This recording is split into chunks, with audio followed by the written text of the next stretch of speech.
Beaucoup de gens ont amené leur tradition dans l'œuvre de Dieu. Et voilà pourquoi beaucoup de gens ont du mal à se soumettre à l'autorité de Dieu.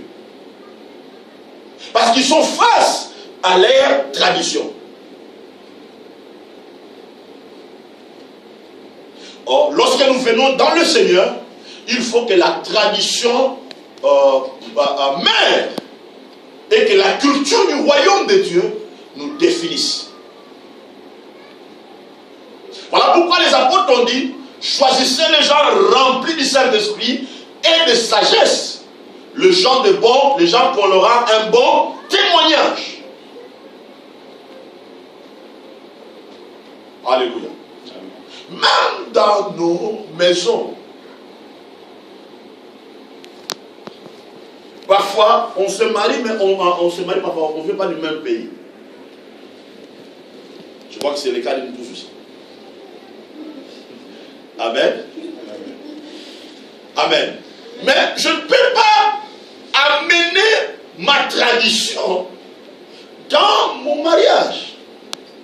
Mon épouse ne peut pas mettre sa tradition dans notre mariage. Si moi j'amène ma tradition, elle aussi amène sa tradition, il y aura des problèmes. Amen. L'avantage que nous avons, nous devons laisser la culture du royaume nous domine. Que la culture du royaume puisse prendre place au milieu de nous. Et à ce moment-là, on n'aura pas de problème parce que la culture du royaume va nous servir comme un miroir devant chaque problème. Alléluia.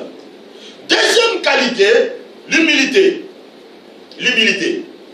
Actes des Apôtres chapitre 20, versets 19 à 31. Actes des Apôtres chapitre 20, 19 à 31. Je lis la parole du Seigneur. Servant le Seigneur à toute humilité, avec l'âme, au milieu des épreuves que me suscitaient les embûches des Juifs. Amen. Servant le Seigneur en toute humilité. Alléluia. Donc, si quelqu'un veut devenir un bon ouvrier, il doit marcher dans l'humilité. Amen. On voit des gens dans l'église qui n'aiment pas qu'on leur parle. Ils n'aiment pas qu'on leur corrige. Qui n'aiment pas qu'on leur dise que non, ici tu as mal travaillé. Il y a des gens qui n'aiment pas qu'on leur corrige. Est-ce que vous comprenez? Donc, si nous voulons que l'œuvre de Dieu puisse aller de l'avant, on doit voir les gens qui ont de l'humilité, qui acceptent qu'on leur dise des choses, qui acceptent qu'on les corrige. Amen. Parce que là où on ne corrige pas les choses, il n'y aura pas de la perfection. Là où on ne corrige pas les choses ne seront pas redéfinies. Donc l'humilité, ça te permet d'écouter. L'humilité, ça te permet de faire un bon jugement. L'humilité, ça te permet de perfectionner les choses. Donc dans l'église, on a besoin de gens qui ont de l'humilité. Amen. Maintenant, regardez bien. Le profil que les apôtres ont dit, choisissez-nous des gens qui ont plein de l'esprit et de sagesse, leur rend un bon témoignage. On n'a pas dit, cherchez-nous les gens qui ont des diplômes de sciences, des diplômes de gestion, les gens qui ont fait ça et ça et ça et ça. Mais ils ont seulement dit, cherchez-nous les gens qui ont plein de l'esprit. C'est-à-dire quelqu'un qui était diplômé en droit, tout ça, quand il sert Dieu, il doit se laisser définir par rapport à ces trois dimensions. Être rempli du Saint-Esprit, de la sagesse, remplir bien son ministère et avoir de l'humilité. Amen. Donc ce sont des qualités que Dieu demande à chaque serviteur, à chaque enfant de Dieu qui est un ouvrier dans l'église de Dieu. Quelle que soit la dimension que Dieu peut t'amener, quelle que soit la manifestation des dons et des puissances qui peut se manifester dans ta vie, ou dans ton département, ou dans ton service, tu dois bien remplir ton ministère, tu dois avoir de l'humilité. Tu dois être rempli du Saint-Esprit et de sagesse. Tu ne peux pas montrer que toi tu es supérieur aux autres. Il faut de l'humilité, afin que l'harmonie et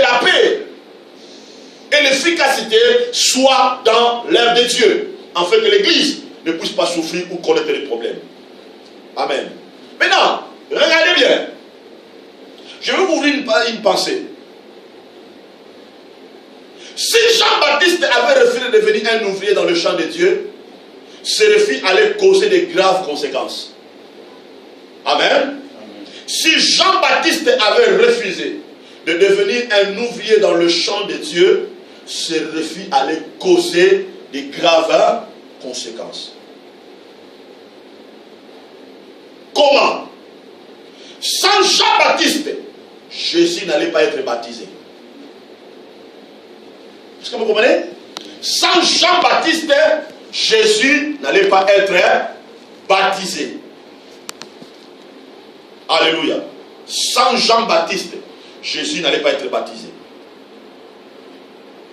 Sans Jean-Baptiste, le ciel allait rester fermé. Sans Jean-Baptiste, Jésus n'allait pas être rempli et revêtu de la puissance du Saint-Esprit. Sans Jean-Baptiste, Jésus n'allait pas commencer son ministère. Sans Jean-Baptiste. Parce que le grand problème, si Jean-Baptiste n'avait pas répondu à l'appel, Jésus allait avoir des problèmes.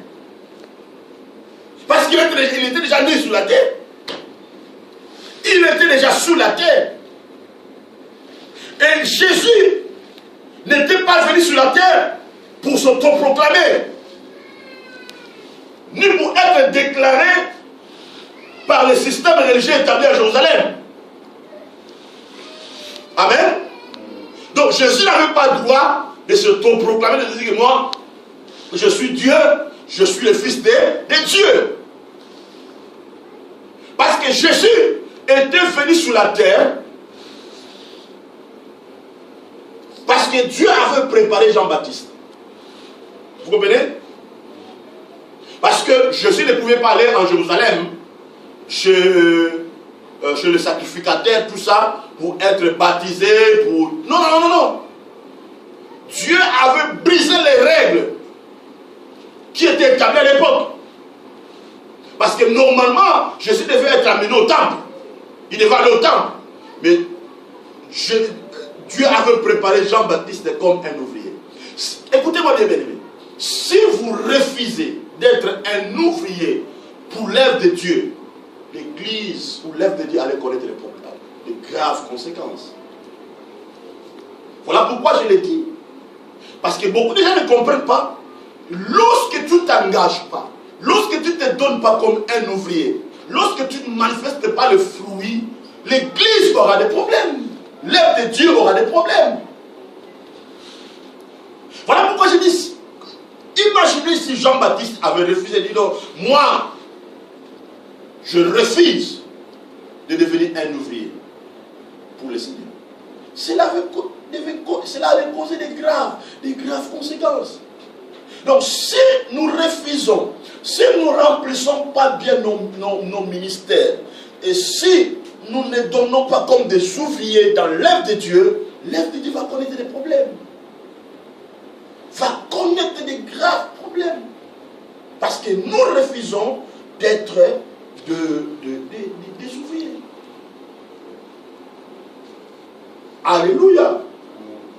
Donc Jésus avait bien commencé son ministère parce que Jean-Baptiste s'était donné comme un ouvrier. Donc chacun de nous doit se considérer comme un Jean-Baptiste. Dieu vous considère comme un Jean-Baptiste. Si vous ne faites rien pour l'œuvre de Dieu, il y aura des graves conséquences dans l'église de Dieu. Amen. Il y aura de graves conséquences dans l'église de Dieu.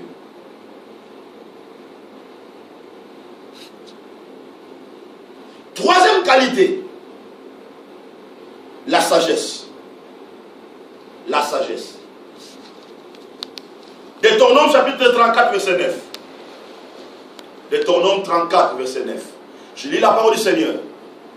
Fils de Nun était rempli de l'esprit de sagesse car Moïse avait posé ses mains sur lui, les enfants d'Israël lui obéirent et se conformèrent aux ordres que l'Éternel avait donnés à Moïse. Amen. Donc Josué était rempli de l'esprit de sagesse, car Moïse avait imposé ses mains sur lui. Amen. Josué a bien servi le Seigneur. Il a bien servi le Seigneur. Il a bien servi aux côtés de Moïse parce qu'il était rempli de la sagesse. Amen. Écoutez bien, écoutez. Lorsque les gens se disent que non, Josué était le serviteur de Moïse. Mais pourquoi Josué était le serviteur de Moïse? Parce qu'il était rempli de la sagesse. Donc quand il regardait Moïse, il ne voyait pas seulement Moïse. Mais il voyait la vision de Dieu à travers Moïse. Si Josué s'est sacrifié toute sa vie pour servir Dieu, parce que Josué avait besoin que le Dieu qui était à Moïse puisse réussir sa mission sur la terre. Amen. Beaucoup de gens commettent l'erreur, quand ils sont dans l'église, ils voient comme s'ils sont en train de servir l'homme. Non, on ne sert pas l'homme, mais nous servons le Dieu Tout-Puissant. Amen. Quatrième qualité, je vais donner au moins 4, 5, 6, 7 et 8. Quatrième qualité, cinquième qualité, sixième qualité, septième qualité. 1. Être irréprochable. Amen. Être irréprochable. Amen. Être irréprochable. Cela veut dire, tu as de la sagesse. Tu as le sens de la responsabilité. On ne te pousse pas. Toi-même, tu sais, il faut que je puisse bien faire bien mon travail. Est-ce que vous comprenez? Être irréprochable. Donc toi-même, tu sais que non, le culte commence à telle heure, je dois prier pour l'église, je dois faire ça, sans qu'on te pousse, tu fais les choses bien. Et lorsque Dieu regarde, il te donne 10 sur 10. Être irréprochable. Cinquième point à qualité, être fidèle. Être fidèle. Être sobre, modéré et hospitalière. Pardon, et hospitalière, oui. Nous allons lire 1 Timothée chapitre 3, verset 1 à 2. 1 Timothée chapitre 3, verset 1 à 2. 1 Timothée chapitre 3, verset 1 à 2. Cette parole est certaine. Si quelqu'un aspire à la charge d'évêque, qui désire une œuvre excellente, il faut donc que l'évêque soit irréprochable, mari d'une seule femme, sobre, modéré, règle dans sa conduite hospitalière et propre à l'enseignement. Ici, nous devons remplacer l'évêque comme un ancien. Amen. Alléluia. Je ne voulais pas que les mots puissent vous embrouiller. Donc l'évêque veut dire seulement un ancien. Alléluia. Et voilà, l'apôtre Paul donne des qualités d'une personne qui veut devenir un ouvrier dans le travail de Dieu. Et il dit quelque chose de très important. Il dit, il désire une œuvre excellente. Quelqu'un qui est un ouvrier, qui sert Dieu, il a choisi une œuvre excellente.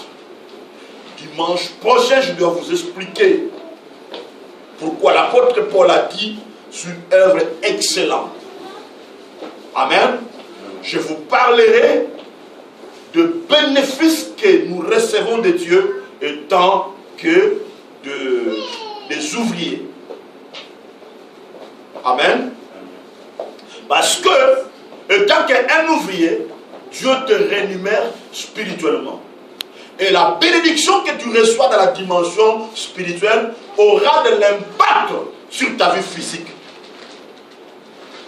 Amen. Aura de l'impact sur ta vie physique. Que le Dieu Tout-Puissant vous bénisse.